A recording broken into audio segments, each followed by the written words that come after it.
I have 2 children and I'm married and I have lots of animals, and we live in quite a remote part of the country. In September 2018, unfortunately, I started to develop neurological symptoms.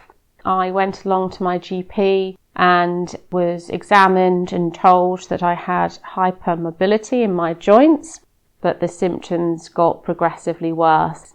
My left side of my face began to have spasms and it began to droop. I was then told by my GP that I may have a brain tumour, or I might have had a stroke, or I might have MS. So you can only imagine the terror that I experienced. But off we went to the hospital, told that I hadn't had a stroke, and released a few days later. Unfortunately, the symptoms came back and began to get a lot worse, and I was left after that second attack with excruciating facial pain from trigeminal neuralgia, and it was just so debilitating. I went to see the neurologist and I was not particularly happy with the service I received. He hadn't obtained any of my previous notes or test results, and he went out to answer a private phone call during the appointment. In between each appointment and each test, months pass. The whole process is extremely distressing. I found there are issues with a real lack of empathy and compassion that's shown by some healthcare professionals. At my worst point, I went to see my GP, and during that conversation was told that perhaps it was all in my mind, which was just like being kicked in the teeth really, when I was already feeling so very low. Really, I think it's so important that GPs and other healthcare professionals understand the symptoms of neurological conditions and show some more compassion when people come to them for help and support, because for me, living in a remote area, my GP is my lifeline.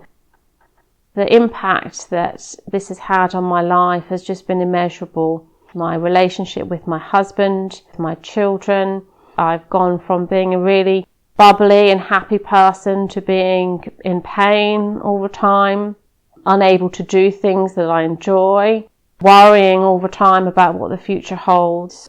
It's just impacted on everything really. I just don't get the same enjoyment that I used to have from life, and the only thing really that keeps me going is my children and my husband. The consultant that I was seeing when I was having my last acute episode of symptoms, I called him up because I just felt so poorly. And he said to me, the waiting room is full of patients like you. We might never get to the bottom of what's happening, which again was another blow. So I decided I need to see somebody else for a second opinion.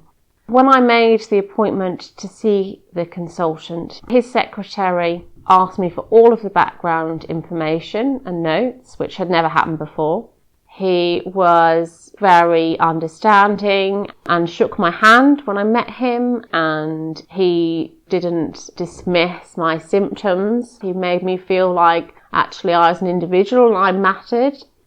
The other guy had said, well, we might never find out what's going on. Whereas he said he might be right, we might never find out what's happening, but there are lots of other things that we need to rule out before we get to that point. He was reassuring really and thorough, and that's what you need when you're just so worried all the time about your health. So that's where we are really. I'm hoping, praying that the next few weeks will deliver some answers at last. So yeah, just a year later, but for some people I know it takes many years to actually get a proper diagnosis. There is no clear pathway that's given to you when this process starts. You have to research, find out information, ask for tests to be done. It's just so difficult. I would really like to see clearer information provided to patients from the beginning of their journey with their neurological condition, so that they have some kind of an idea of what might lie ahead, really.